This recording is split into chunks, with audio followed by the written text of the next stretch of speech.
Patrice Pierre-Justin. Présent. Nadia Céline. Présente. Christian Baptiste. Présent. Franck Baptiste. Présent.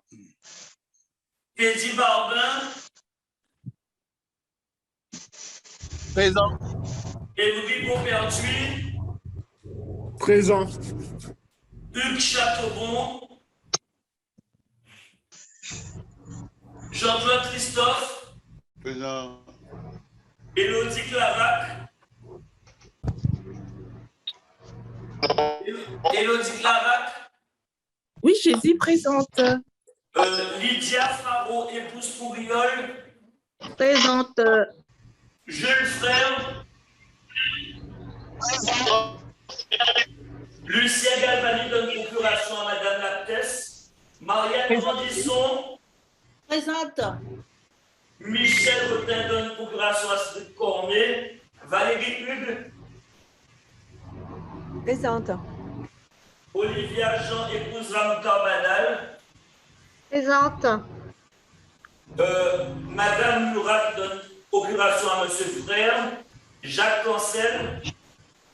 Il est présent, oui. Présent.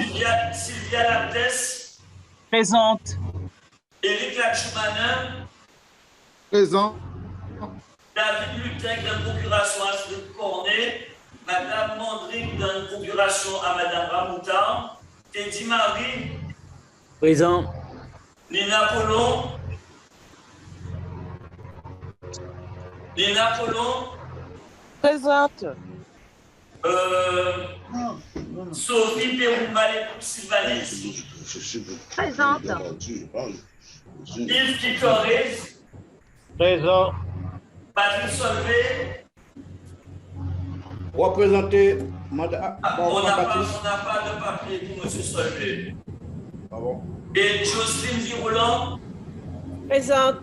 Voilà, nous avons le quorum, nous commençons. Le président que je suis, avec beaucoup d'humilité, j'aimerais qu'on observe une minute de silence en mémoire du célèbre guitariste du groupe Kassav, Jacob Desvarieux.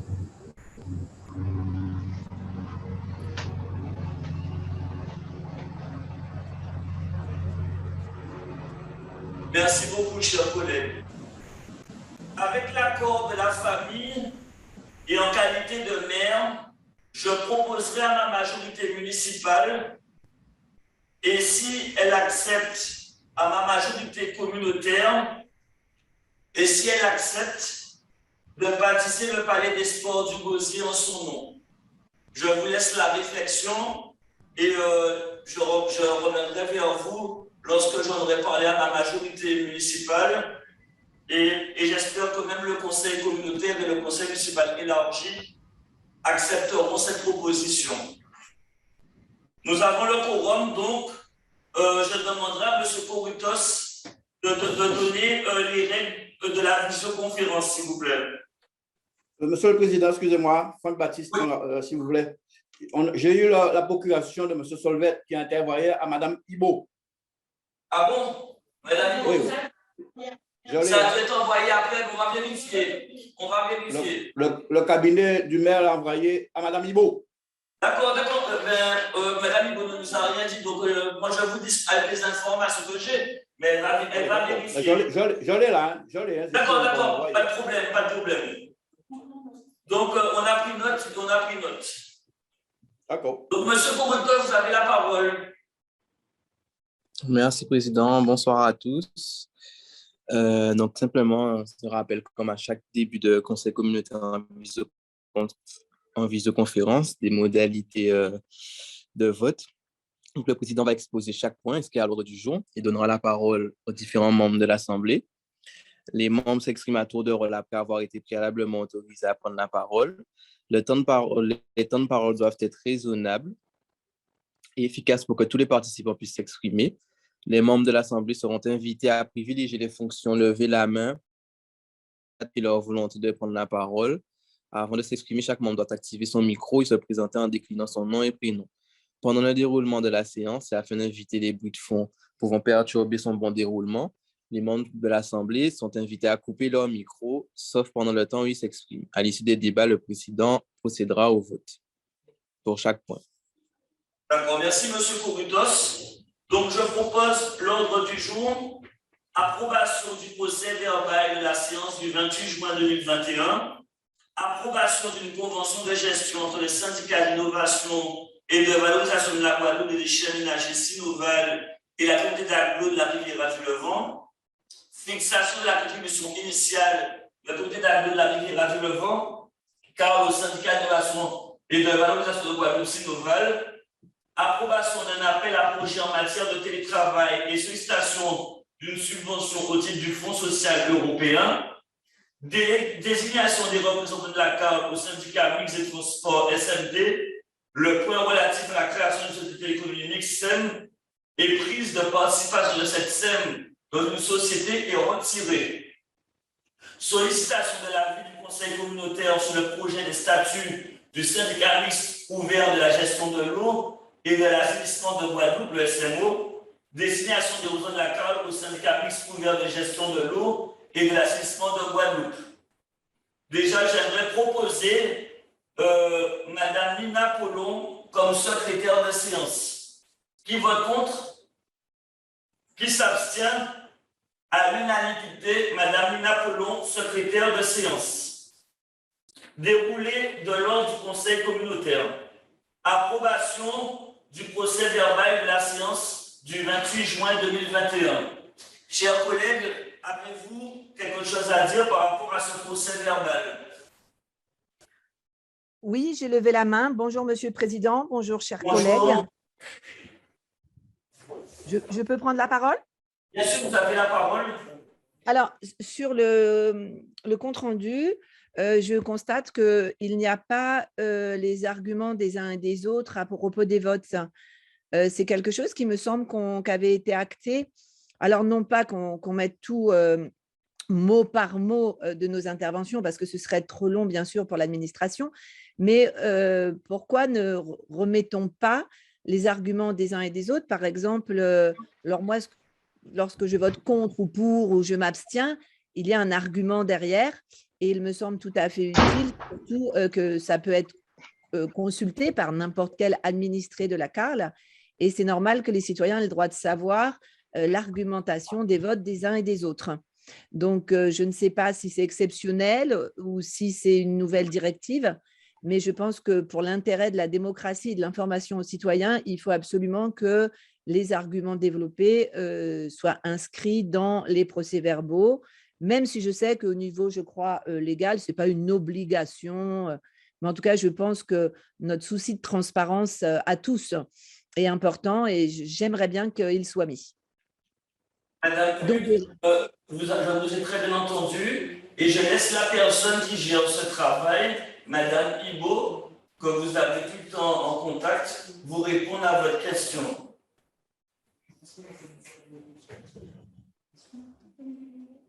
Oui, bonsoir à tous. Donc, effectivement, Madame Puig l'a rappelé, en fait, le format des procès-verbaux pour les conseils, en fait, c'est, il n'y a pas de formalisme particulier. Effectivement, dans la mesure du possible, nous essayons de retranscrire de manière plus ou moins fidèle et synthétique les interventions des élus.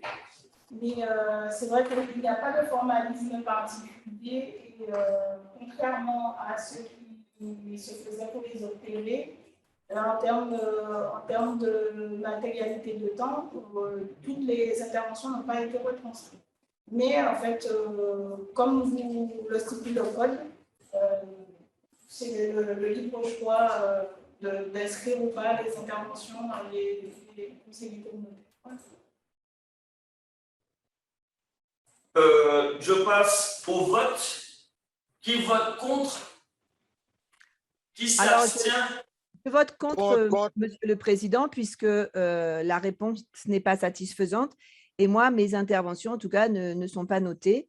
Donc, je suis obligée de voter contre pour cette raison et demander à ce que cette considération soit prise en compte dans le prochain procès-verbal. Madame Hugues vote contre, car Madame les Louis, retranscriptions, les arguments des uns et des autres, en tout cas les miennes, hein, je ne sais pas pour les autres, je n'ai pas vérifié bien sûr pour tout le monde, je l'ai relu en diagonale. Voilà, donc en demandant que mes argumentations soient notées dans le PV, même si c'est très succinct, bien sûr, tout ne peut pas être écrit mot à mot, là-dessus, il n'y a aucun problème. Donc, j'attends votre réponse, Monsieur le Président, pour le prochain PV. moi, c'est pareil, Monsieur le Président. Je souhaiterais que les observations que j'ai effectuées soient consignées, s'il vous plaît. Madame Hugo vous a entendu. Jocelyne Violant, je vote contre pour les mêmes raisons. Franck Baptiste, je vote contre. Frère Jules, je vote contre pour les mêmes raisons.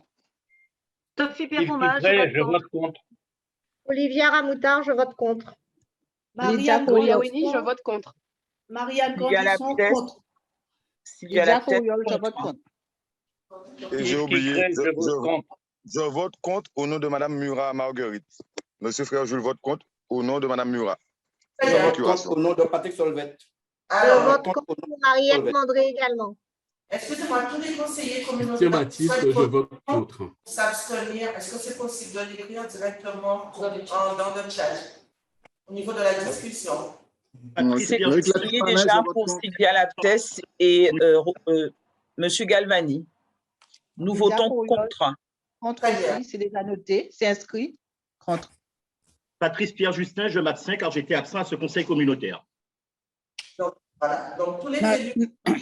Nadia Cellini, j'étais absente, donc je m'abstiens. Christian Baptiste, je vote contre. Patrick Solvette, j'ai procuration, vote contre. Christophe Jean-Claude, abstention.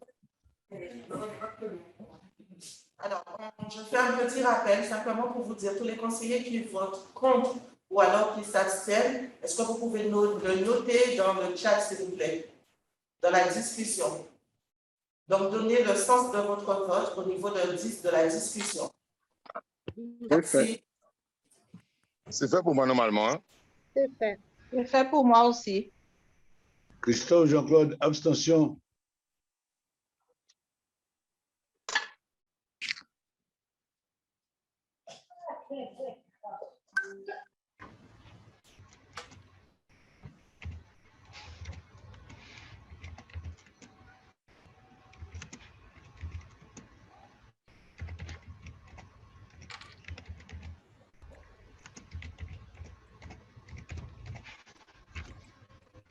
Oui.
On peut continuer, non?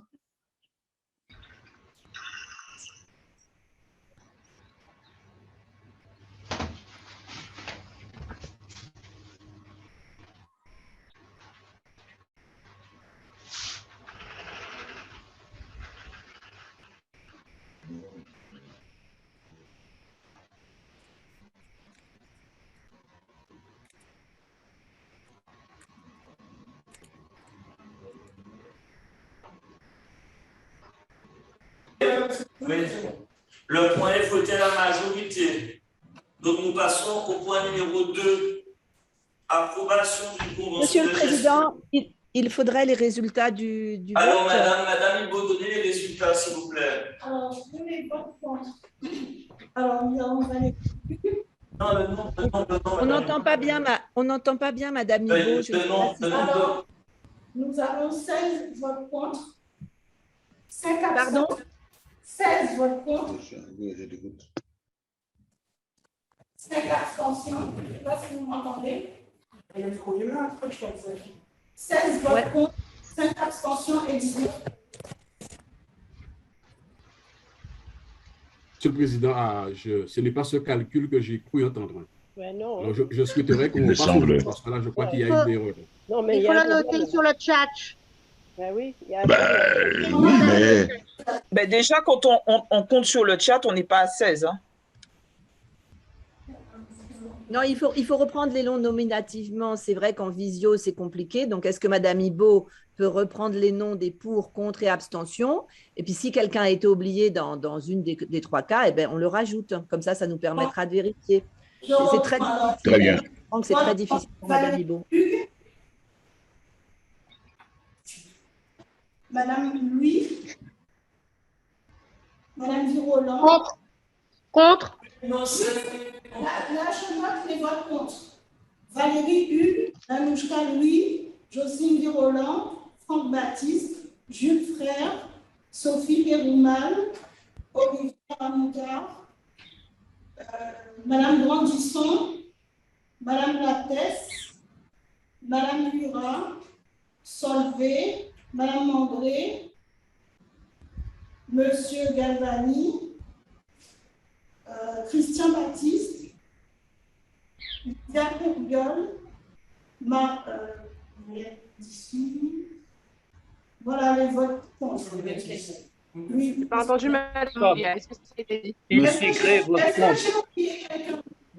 Monsieur Latumana a voté contre, je n'ai pas entendu mon nom. Et monsieur Kikere. Qui crée aussi contre. Et dit Marie contre. Ah, 18. Donc, avec M. Kédimari, nous en sommes à 18 et M. Kikere, Latumana. Ça fait 18 contre. Par contre, je n'ai pas entendu mon nom, madame Molia. J'ai bien dit contre. Bon, ça fait 19. Bonsoir, y compris Mme Chateaubon. Monsieur Chateaubon, je vote contre aussi. Oui, je vote contre aussi.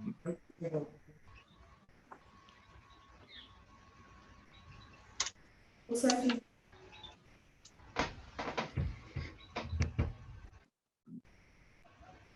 Donc, du coup, ça fait 20 votes contre, 5 abstentions. Les abstentions, Nina Roland, M. Cancel, Mme Céligny, M. Christophe. D'accord, c'est bon, le point n'est pas voté. On passe au point numéro 2. Approbation d'une convention de gestion entre le syndicat d'innovation et de valorisation des déchets aménagés de Guadeloupe Sinoval et la communauté d'agglomération La Riviera du Levant-la-Carle.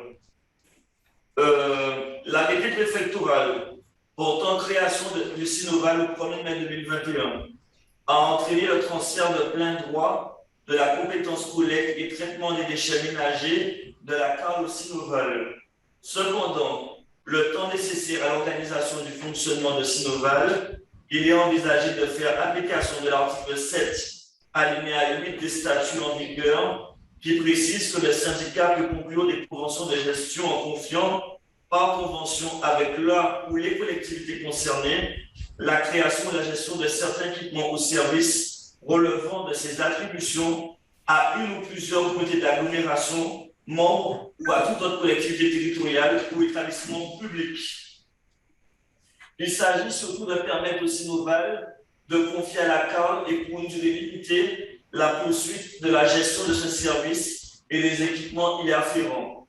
La présente convention de gestion n'entraîne pas un transfert de compétences, mais une délégation d'une partie de la gestion des équipements et services de la collecte et du traitement des déchets ménagers du Sinoval à la Carle. Cette prestation de la Carle est justifiée par un intérêt public qui répond aux conditions fixées par la jurisprudence communautaire et nationale en matière de coopération entre personnes publiques. Il y a cependant nécessité de garantir la continuité du service de collecte et de traitement des déchets ménagers et assimilés. En outre, il convient de poursuivre les activités tant en fonctionnement qu'en investissement des déchetteries cibles sur le territoire communautaire. Concernant le personnel, une décision concordante entre la CARL et le Sinoval sera prise ultérieurement avec les fiches d'impact en annexe. Cette décision fixera la date de transfert effectif des agents.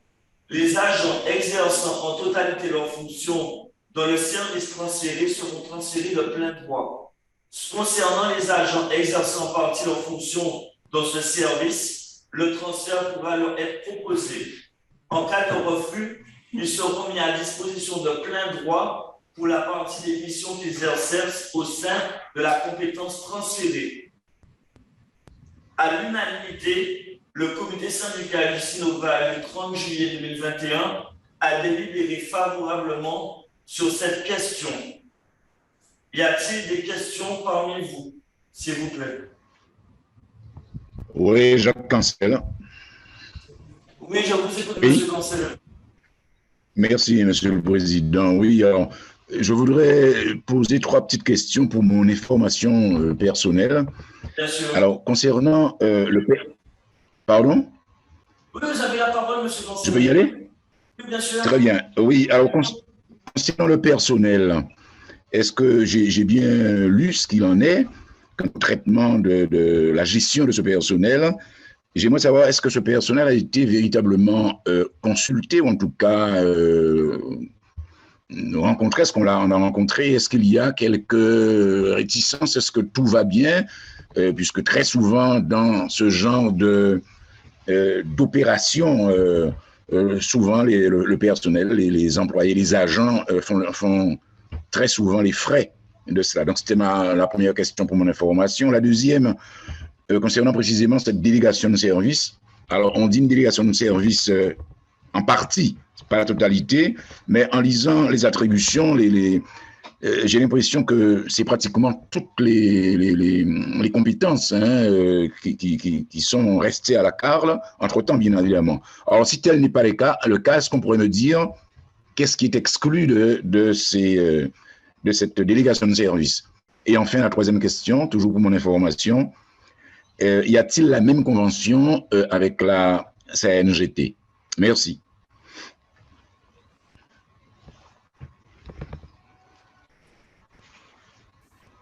Monsieur Cancel, merci pour vos 2 questions. Et je donne la parole à Pascal Sionesta. Alors moi, je sais que j'ai assisté à des réunions avec le personnel et ils sont très contents de pouvoir passer à Sinoval. Et ça permettra aussi d'améliorer leur position de travail et aussi leur affectation. Donc, on n'a eu que des retours positifs lors de la réunion que nous avons fait il y a 2 mois. Et je donne la parole à M. Pascal Sionesta pour répondre à vos 2 questions. S'il peut amener les 3 questions. Très bien, oui. Merci. Merci, Président. Bonsoir à tout le monde. Alors, je vais commencer par répondre à M. Cancel sur ces 3 questions. Alors, la première question concernant l'information du personnel, effectivement, on a rencontré le personnel de façon informelle par des réunions internes. Le président les a également rencontrés de manière groupée, réunion d'information accompagnée de l'ensemble des services support de la CARL, notamment les services ressources humaines, pour leur expliquer un petit peu comment le transfert va se passer. Et effectivement, cette affaire-là est également passée au niveau, il y a du CT. Donc, les organisations professionnelles et syndicales en ont été également informées. Alors, ce sont des démarches qui se sont effectuées tout au long de l'année 2021. On a dû commencer de mémoire vers le mois de février-mars 2021. Donc, ce sont des démarches qui ont eu lieu dans le temps. Concernant votre seconde question, concernant les missions qui sont transférées, qui restent pour l'instant au niveau de la CARL, en fait, la plupart des missions, effectivement, restent dans la CARL. La mission principale qui Sinoval prend de suite, c'est la mission qui va concerner la construction de l'unité de traitement et de valorisation matière. Tout ce qui a trait à cette unité de traitement est traité dès aujourd'hui par le syndicat. Donc, c'est pour ça que dans la partie études, début des travaux, les appels d'offres, tout ça, c'est traité directement aujourd'hui par Sinoval. Et enfin, le troisième point, troisième question concernant le pendant par rapport au Nord Grande Terre. Effectivement, on a exactement la même convention de gestion il y a les deux agglos, entre le Nord Grande Terre et la CARL avec le Sinoval. En fait, ce qu'il faut comprendre dans la convention de gestion, puisque le syndicat a été créé sur le papier de manière, alors par arrêté préfectoral. Mais aujourd'hui, le personnel, il n'y a pas de personnel à Sinoval. Donc, le temps qu'il y ait une organisation, que le recrutement ait lieu, qu'une administration qui se structure à minima. Donc, d'où l'intérêt et l'utilité d'avoir une convention de gestion qui est aujourd'hui, elle est fournie de beaucoup d'éléments. Dans gros, le quotidien que géraient les agents resterait dans les agglos. C'est pour permettre une montée du syndicat en puissance, et ce, on l'espère, de manière très rapide. Très bien, merci. Satisfait des réponses. Merci, Monsieur Cancel. Est-ce que vous avez d'autres questions, chers collègues, par rapport à ce point? Oui, Madame Hugues. Madame Hugues, on vous écoute. Oui, alors, monsieur le directeur vient de faire état du fait que, bon, de toute façon, le syndicat est en train de se construire, donc je comprends très bien qu'il n'y ait pas de personnel encore affecté. Donc, il a parlé de recrutement. Alors, est-ce qu'il va y avoir une mutualisation? C'est-à-dire que des personnes de la CARL, voire des communes, c'est eux qui vont être recrutés dans le syndicat Sinoval, ou est-ce que ça va être des recrutements extérieurs, donc en surajoutant encore une charge supplémentaire que servent à payer nos impôts? Donc, quelle stratégie est mise en place dans le recrutement pour faire fonctionner Sinoval, effectivement, qui a besoin d'agents administratifs, opérationnels, etc. Nous, on ne veut pas reproduire les bords du ciel. Donc, c'est vrai qu'on va mutualiser et on va récupérer dans les communes et à la CARL en priorité. Là, il faut savoir qu'il y a déjà des agents dans les déchetteries, il y a déjà des agents en interne à la CARL qui travaillent pour pouvoir faire la jonction avec Sinoval. Donc, en priorité, ce seront des agents soit des villes membres ou de la CARL ou des déchetteries. Et de la CNGT aussi, puisqu'on est en partenariat avec la CNGT. Je vous remercie. Est-ce qu'il y a d'autres questions, chers collègues, sur ce point? S'il n'y a pas d'autres questions, je mets aux voix. Qui vote contre? Qui s'abstient? À l'unanimité. Merci beaucoup, chers collègues. Nous passons au point 3. Fixation de la contribution initiale de la communauté d'agglomération de la Riviera du Levant au Sinoval. La nécessité de mutualiser la collecte et le traitement des ordures ménagères des territoires sud et nord de la Grande Terre a fait sens et s'est finalement imposé comme le moyen le plus rationnel de mener la politique publique de gestion de déchets sur le territoire de ces deux EPCI.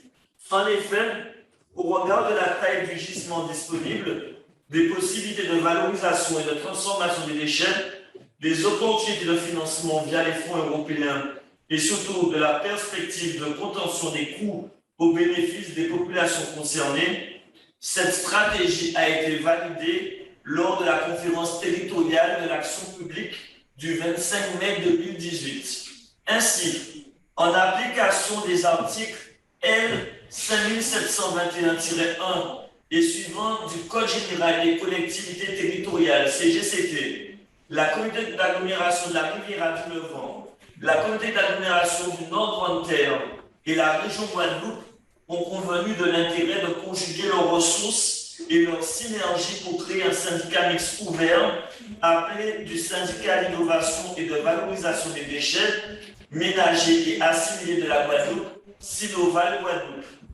L'arrêté préfectoral LGTCL SLAC en date du 29 avril 2021 est venu confirmer cette volonté politique. Le syndicat exerce en lieu et place de ses membres la compétence en matière de collecte et de traitement des déchets ménagers et assimilés et intervient dans les domaines suivants: collecte et traitement des déchets ménagers et assimilés, gestion des déchets hors périmètre de compétences ou géographiques, conseil et assistance dans le domaine de la collecte et du traitement des déchets. Il assure également les études, les acquisitions foncières, la réalisation et la gestion des installations et des équipements nécessaires pour mener à bien ces missions. Aujourd'hui, le démarrage de la phase opérationnelle de Sinoval requiert la détermination du montant des contributions nécessaires à la constitution du syndicat. Une répartition proportionnée au nombre de voix de chaque membre est ainsi proposée et déclinée comme suit. CAMGT 500 000 €, Carl 600 000 €, Région 200 000 €. À l'unanimité, le comité syndical du Sinoval du vendredi 30 juillet 2021 a délibéré favorablement sur l'approbation du montant des contributions initiales des membres, conformément à l'article 15 des statuts du syndicat qui précise que les contributions des membres EPCI sont déterminées par délibération du comité syndical. Y a-t-il des questions, chers collègues? Oui, Monsieur le Président, j'ai encore une question. Madame, on vous écoute attentivement. Sur le slide précédent, si vous pouvez revenir au slide précédent. Revenez s'il vous plaît, là. Voilà, très bien, je vous remercie. La région s'est abstenue. Quel était l'argument de la région pour son abstention? Alors, Madame la vice-présidente Sylvie Gustave Duflo n'avait pas eu l'information au moment. C'est-à-dire que comme il y a eu les élections et que ça s'est fait pendant les élections, donc elle devait, comme elle n'avait pas rencontré M. Chalus, elle n'avait pas eu l'information des 200 000 €, mais elle les a eues depuis. Donc, entre guillemets, c'est réglé. Mais en gros, elle ne voulait pas se prononcer au nom du président Chalus, alors qu'il n'était pas présent lors de la réunion. Mais le président Chalus a confirmé pour les 200 000 €. D'accord, merci. Je veux quand même rappeler que ce n'est pas une compétence de la région. La région a juste un droit de regard. La compétence déchets, ce sont les EPCI, donc la CAL et le Grand Terme. Est-ce qu'il y a d'autres questions, chers collègues? S'il n'y a pas d'autres questions, je mets aux voix. Qui vote contre? Qui s'abstient? À l'unanimité, merci, chers collègues. Nous passons au point 4. Approbation d'un appel à projet en matière de télétravail et sollicitation d'une subvention au titre du Fonds social européen FSE. Je laisse M. Edom présenter ce projet. Monsieur Edom? Oui, Président. Vous avez la parole pour présenter le point 4. Très bien. Donc, la sollicitation d'une subvention au titre du Fonds social européen dans le cadre d'un appel à projet sur le thème accompagnement des entreprises et services de l'État et des collectivités territoriales au développement du télétravail. Donc, la communauté d'agglomération a répondu à cet appel à projet qui nous permettait de récupérer des fonds sur le programme opérationnel, donc FSE, FEDER.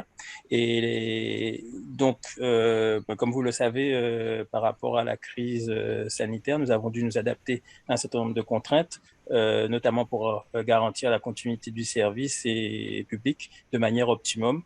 Donc, nous avons déployé sur l'ensemble des fonctions qui avaient vocation à être télétravaillées, des nouveaux ordinateurs, de la formation pour les agents.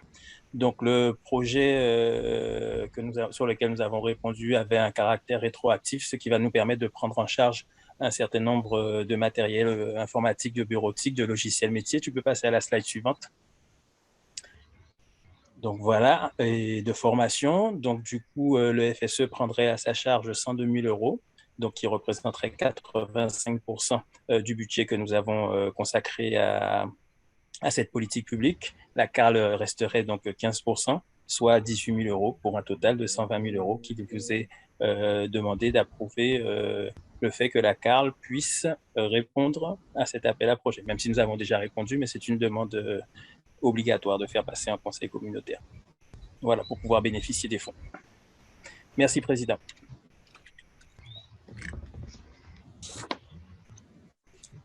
Oui, est-ce qu'il y a des questions par rapport à ce point 4, chers collègues? Oui, oui, Madame Duroland. Oui, Jacques Cancel.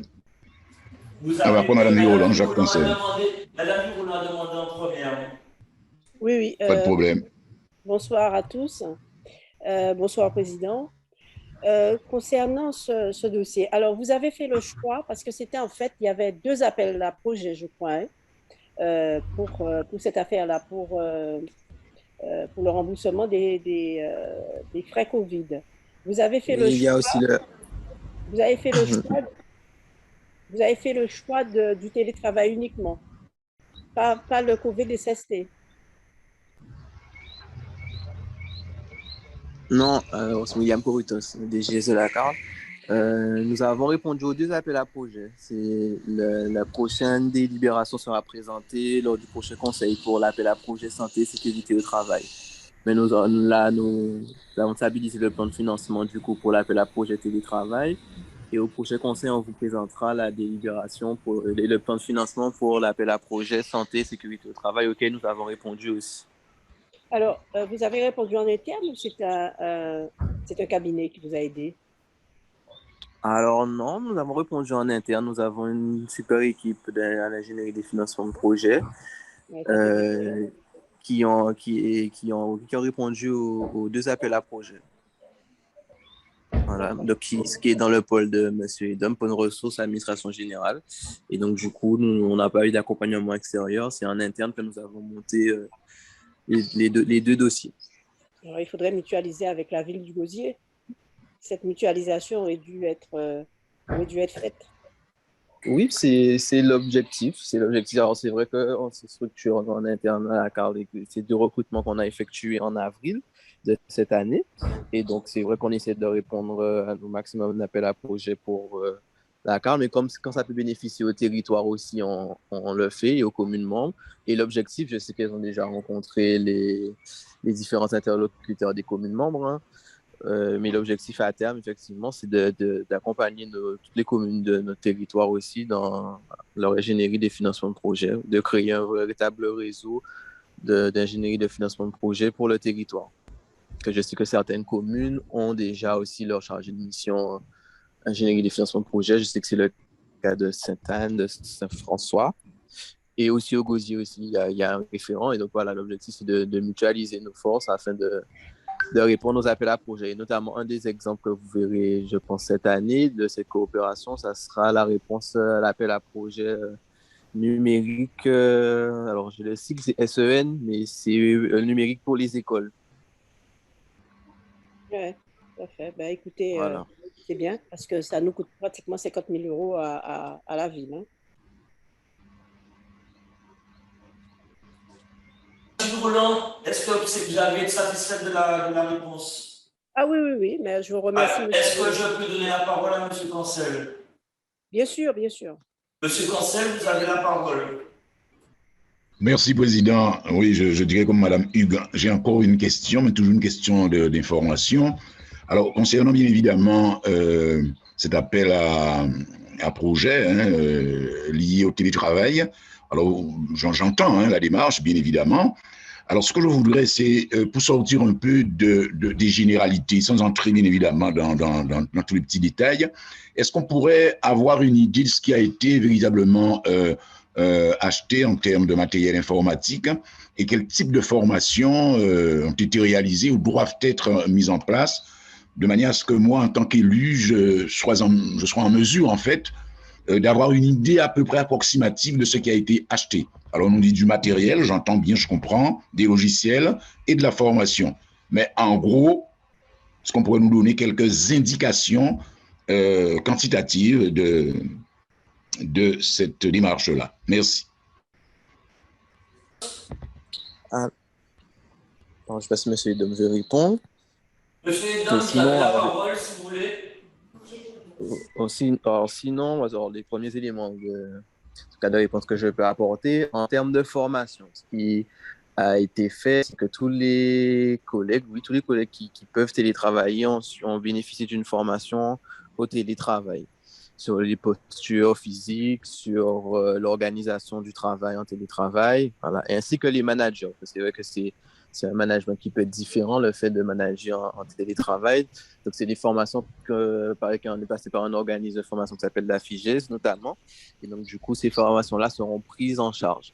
Ensuite, en termes de matériel informatique, je n'ai pas les montants exactement en tête, mais ce qu'il faut savoir à peu près, on a à peu près 60 agents qui peuvent télétravailler à la CAL et aujourd'hui tous équipés de matériel informatique. Donc, c'est vrai que c'est depuis le premier confinement que du matériel a été acheté, comme M. Edom l'a dit tout à l'heure.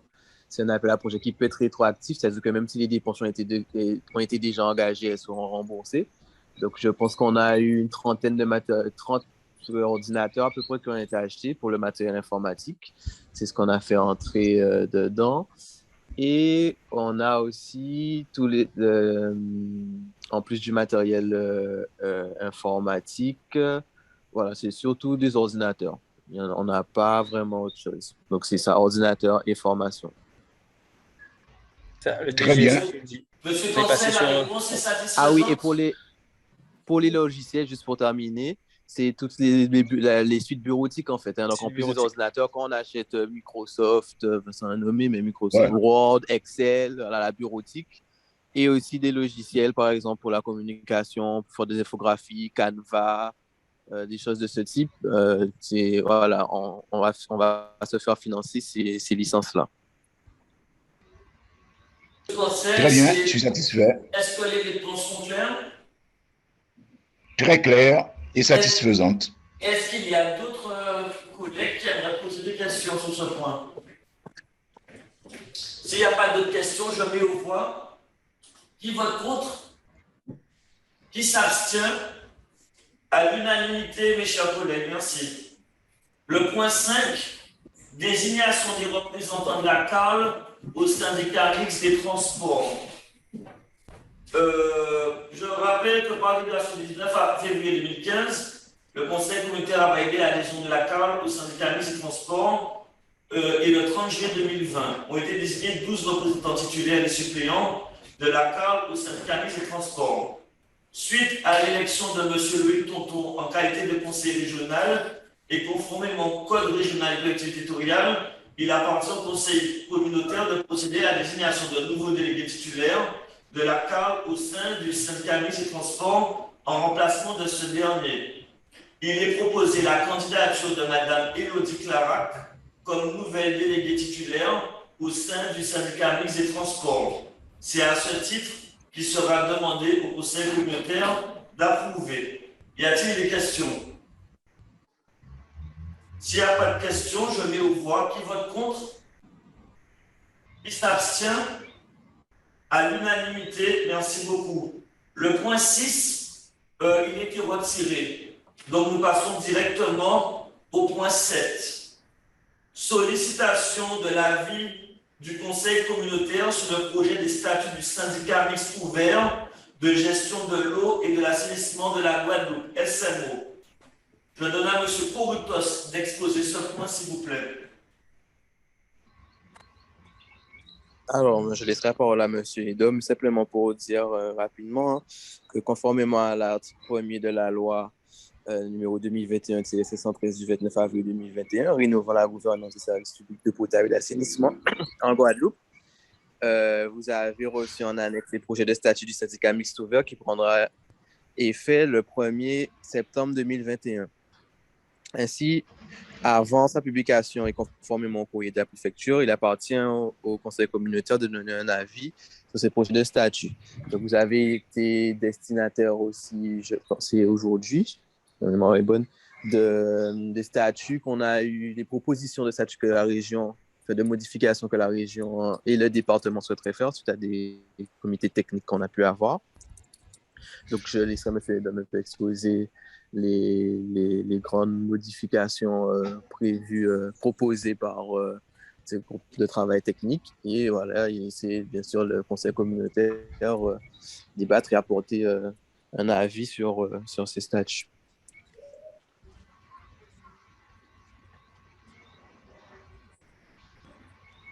Donc, vous avez effectivement reçu. Alors, les grandes... ce qui est important de retenir, c'est effectivement donc la mise en place d'une commission de surveillance, donc à 50% avec des représentants alors agréés du PRE. Voilà, merci. On va monter. Voilà. Donc, vous avez donc non, la première des choses effectivement qui est à retenir, c'est que on proposait à l'article 4 que le siège retourne dans les bâtiments de l'actuel SIAG plutôt que les bâtiments de Jarry. Poursuis. Tu peux grossir un peu, s'il te plaît. Voilà. Ensuite, il est proposé aussi, merci beaucoup, donc des ouvrages alors de remplacer la formule qui est en jaune réseau d'eau et assainissement d'un objectif de pérennité des infrastructures, de rajouter ouvrages, équipements et réseaux d'eau et d'assainissement dans un objectif de pérennité et d'infrastructure. En fait, cette proposition était pour pouvoir prendre en charge un plus grand nombre de réparations de travaux. Continuez. Merci. Ensuite, il est proposé de rajouter à la fin du paragraphe 5 que le syndicat mixte pourra par convention déléguer au conseil régional et au conseil départemental la poursuite des travaux engagés avant le 1er septembre 2021. Donc, vous comprenez bien que c'est la possibilité pour le département et la région de continuer les travaux qu'ils avaient déjà entrepris dans le cadre de leurs différents programmes de réparation, que ce soit des fuites ou de renouvellement du réseau. Ensuite, sur l'article 7, organisation opérationnelle du syndicat mixte, il est proposé effectivement de supprimer la partie qui est en jaune, puisque en fait, comme la commission de surveillance normalement doit émettre des avis et que le président de la commission de surveillance participe déjà au fonctionnement du syndicat mixte, ça paraissait aux élus donner un peu trop d'importance à la commission de surveillance sur cette question. On poursuit. Ensuite, remonte un petit peu, s'il te plaît. Voilà, merci. Sur cette question, lorsqu'on demande de rajouter les établissements publics dont elle relève, vous avez, là, on est sur la problématique de l'exercice de compétences. Non, c'est bon. L'exercice de compétences par le syndicat, et c'est pour qu'elle puisse rendre compte de son action au conseil communautaire des établissements publics qui auront délégué leurs membres, donc c'est-à-dire à la CARL, à la CNGT, etc. Tu peux continuer. Ensuite, donc sur ce point, c'est le point lié sur l'élection et la désignation des 4 délégués. Donc, pour l'élection des délégués du département et de la région au comité du syndicat mixte, le choix de l'organe délibérant ne peut porter que sur l'un de ses membres. Bon, mais ça, c'était pour faciliter et pour qu'on n'ait pas de candidats désignés qui ne soient pas membres, soit au département, soit à la région. Donc, c'est du bon sens. On poursuit. Ensuite, ça, c'est une mesure de bon fonctionnement et pour permettre au directeur général des services et membres du comité exécutif, puisque c'est une proposition qui sera faite. Donc, c'est-à-dire qu'en fait, c'est comme au sein de la CARL ou au sein des communes, quand vous avez des DG et des DGA, c'est pour permettre aux administratifs de pouvoir garantir la bonne continuité des services publics. Donc, ensuite, rappeler effectivement que le président et le chef des services, donc durant la phase de mise en place de l'organisation opérationnelle, il nomme aussi les membres du comité exécutif, donc il va accompagner le directeur général des services. Ensuite, seuls peuvent être candidats les délégués membres du syndicat mixte au bureau. Donc ça, c'est pas important. Enfin, c'est important, mais on peut y aller. Donc, on remonte un peu. On remonte un peu. Voilà, merci. Donc, on est sur l'article 11 et tu peux redescendre maintenant sur le fonctionnement du comité syndical. Tu peux y aller. Donc, en fait, le syndicat est censé se réunir donc de façon trimestrielle. Et donc, il est proposé une modification sur la manière de prise en compte des suffrages. Donc, les décisions sont prises à la majorité des voix exprimées par les membres présents ou représentés, sauf celles relatives à la politique tarifaire et au programme d'investissement qui seront adoptées à la majorité des 3/4 des membres présents ou représentés. Donc, c'est la mise en place d'une majorité qualifiée pour la mise en place de la tarification, donc de la politique tarifaire. Donc, c'est une mesure pour prévenir en cas où si trop de personnes seraient absentes, ou en tout cas donner une majorité un peu plus importante pour ces politiques. C'est pour assurer les usagers sur la politique tarifaire. Ensuite, effectivement, ajouter sans condition de quorum après le délai de 3 jours francs, ce qui est normal pour la nouvelle réunion, c'est de droit. Ensuite, le comité syndical établit son réglementaire dans les 3 mois qui suivent son installation. Donc, c'est pour aller un petit peu plus vite que la norme réglementaire qui est normalement de 6 mois, mais bon, on verra si ça passe. On peut continuer. Ensuite, dans l'article 13 sur la fameuse commission de surveillance, donc comme je vous disais effectivement, de remplacer l'association d'usagers des services publics par les associations agréées d'usagers de services publics. Donc c'est pour que les associations aient pignon, on va dire un peu plus pignon sur rue. Les représentants des associations de protection de l'environnement, donc pareil, on rajoute la formule agréée qui est proposée. Et normalement, voilà. Les mandats des membres sortants est renouvelable qu'une seule fois, donc ce qui permettrait effectivement un renouvellement. Donc, à cette fin, les membres du comité syndical communiquent au syndicat mixte une adresse messagerie. Donc, en fait, c'est de la commission de surveillance puisque c'est une petite erreur matérielle. Donc, insérer après le 4e point, un 5e point sur la gestion des eaux pluviales urbaines au sens de l'article L2226-1 du Code général des collectivités territoriales et du coup faire que la satisfaction des usagers au service public devienne un point 6. Donc, c'est pour mettre la GPU en ligne de mire. Ensuite, ça c'est sur le rôle de la commission de surveillance. Donc tous les projets de création de régie dotés de l'autonomie financière. Donc en fait c'est une correction. Ensuite, le point le plus important, qui est sur la participation financière des membres et l'organisation comptable. Donc, il est proposé de mettre en place, comme pour toute création de syndicat mixte, une dotation initiale qui est de droit remboursable, donc qui sera de 16 millions et 250 000 euros répartis comme suit: 5 millions pour la région, 5 millions pour le département, 1 250 000 pour les communautés d'agglomération, que ce soit Grand Sud Caraïbes, Nord Basse-Terre, Nord Grande-Terre, Cap Excellence, et également pour la CARL. Donc, il est discuté aussi la possibilité éventuelle de ne pas se faire rembourser.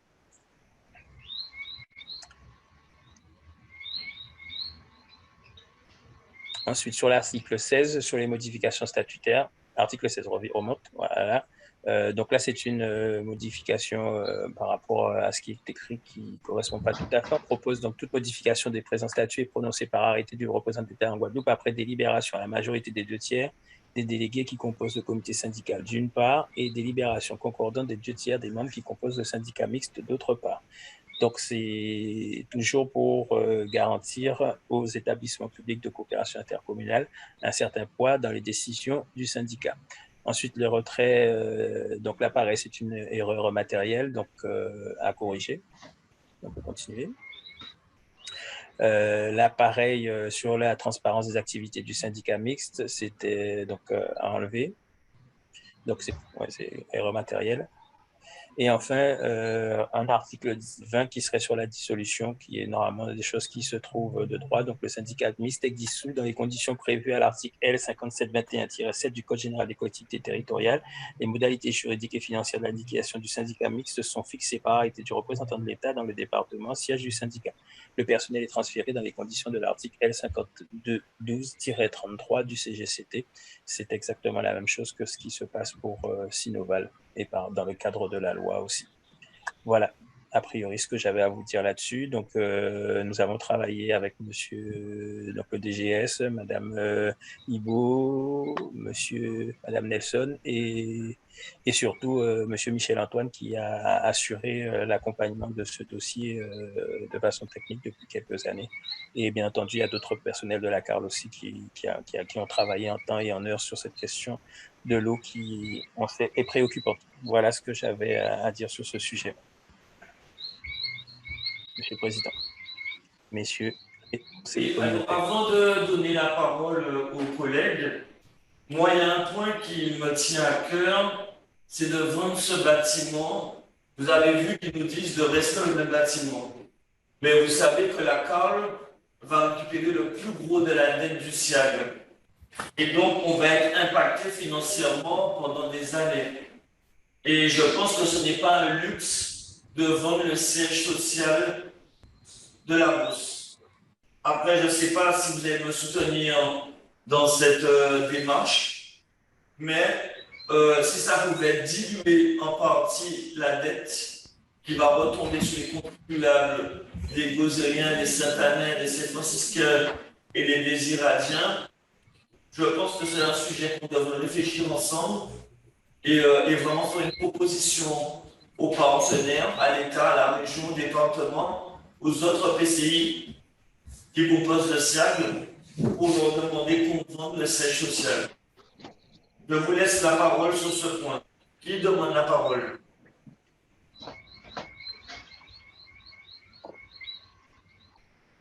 Il n'y a pas de parole, alors je mets au vote. Qui vote contre? Qui s'abstient? À l'unanimité, merci chers collègues. Nous passons au point 8, désignation des représentants de la CARL au syndicat mixte ouvert de gestion de l'eau et de l'assainissement de Guadeloupe, SMO. Monsieur Koukoutos, vous avez la parole. Bon, merci, merci Président. Donc, comme on vient de le voir, en fait, conformément au statut du futur SMO, le syndicat mixte est administré par un comité syndical qui doit être composé de 4 délégués. Donc, par conséquent, il est proposé au conseil communautaire de désigner comme délégués de l'ensemble du syndicat mixte ouvert de gestion de l'eau et de l'assainissement de la Guadeloupe les communautaires suivants. Donc, Madame Myriam Rosius, Monsieur Emery Beaupertuis, Madame Nicole Sylvassin. Monsieur Kouritos. Oui. Monsieur Kouritos, laissez-moi nommer les noms, s'il vous plaît. Ok, d'accord. Donc, Madame Myriam Rosius, Monsieur Emery Beaupertuis, Madame Nicole Sylvassin et Monsieur Éric Lachoumanin. Et comme pour faire partie du bureau, Madame Rosius et dans la commission de surveillance, Madame Sylvassin. Je mets aux voix. Qui vote contre? Excusez-moi, je pourrais intervenir, Monsieur le Président? Oui, Madame, on vous écoute. Remettez le slide avec les noms des… Il y a une coquille dans les slides, Madame. Oui, mais… Il y a une coquille, c'est Madame Rosius. Il n'y a pas de souci. Il n'y a pas de souci, Monsieur le Président. Il n'y a pas de souci. J'ai entendu Monsieur Lachoumanin, qui n'est pas noté, mais vous l'avez dit, je l'ai entendu. Donc, il n'y a pas de souci. En revanche, désigner parmi les délégués un membre pour faire partie du bureau. Comme mon son n'est pas… Je n'ai pas bien entendu, donc Madame Brosius pour faire partie du bureau. Et Madame Sylvassin comme membre de la commission de surveillance. Alors moi, j'ai une autre proposition à faire au conseil communautaire sur, en tout cas, la partie commission de surveillance, parce que nous avons quand même Éric Lachoumanin, qui est un travailleur de l'eau. Il a 30 ans de carrière dans l'eau en Guadeloupe, dans différentes structures. il n'est pas lié au SIAG actuellement, hein, bien sûr. Et il a une connaissance très précise des réseaux. On a une compétence là au sein de la CARL qui est, c'est le hasard, mais des fois le hasard fait bien les choses. Et moi, personnellement, j'aurais souhaité, si cela était possible, comme il y a cette compétence professionnelle très pointue, il est cadre, est-ce que M. Latshoumana ne pourrait pas faire partie de la commission de surveillance ou du bureau de la commission de surveillance, mais pour qu'on ait un élu qui a une expertise pointue dans ce domaine, parce que le chantier est énorme. Et je voulais rappeler quelque chose. Moi, en tant qu'élu, j'ai fait l'expérience de mes premiers votes sur les travaux sur l'eau en 2014, lors de la première mandature. Et des fois, j'ai eu l'impression que je n'avais pas assez de compétences et pas assez d'informations de façon globale sur l'eau. Et j'ai participé notamment au cycle de formation que la CAL a organisé, alors pas tous, mais en tout cas le dernier. Et j'ai appris encore beaucoup de choses alors que j'avais déjà fait des formations sur l'eau. Et je me suis vraiment rendu compte que c'est un problème hyper technique. Donc, au-delà de notre rôle d'élu, on ne peut pas être bon en tout, on ne peut pas tout connaître. Je pense qu'on a une compétence, c'est M. Latshoumana. Je sais qu'il est modeste, mais vraiment j'insiste pour qu'il puisse intégrer soit le bureau, alors je ne lui ai pas demandé avant, mais en tout cas soit le bureau, soit la commission de surveillance pour qu'on puisse mettre en œuvre pour la CARL cette compétence. Voilà ma proposition, Monsieur le Président. Alors, Madame Hugues, je connais très bien M. Latshoumana, je dirais même que c'est un ami. Je connais le travail qu'il mène sur l'eau et on s'est rencontrés plusieurs fois au SIAG à Sainte-Anne et j'accepte votre proposition. Donc, dans un esprit d'ouverture, comme on l'a fait pour les délégués, je pense que votre proposition, elle est juste. Donc, je suis. Et donc, je mets Madame Roselius au bureau et M. Latshoumana à la commission de surveillance. Est-ce qu'il y a... donc, je mets aux voix. Qui vote contre? Qui s'abstient? À l'unanimité, merci, chers collègues. La séance est levée. Passez une très bonne soirée à vous tous. Merci. Merci. Merci. Merci. Bonsoir à tous. Bonne soirée. Au revoir. Au revoir à tous. Bonsoir. Bonsoir tout le monde. Au revoir. Bonne soirée à tous. Bonne soirée à tous.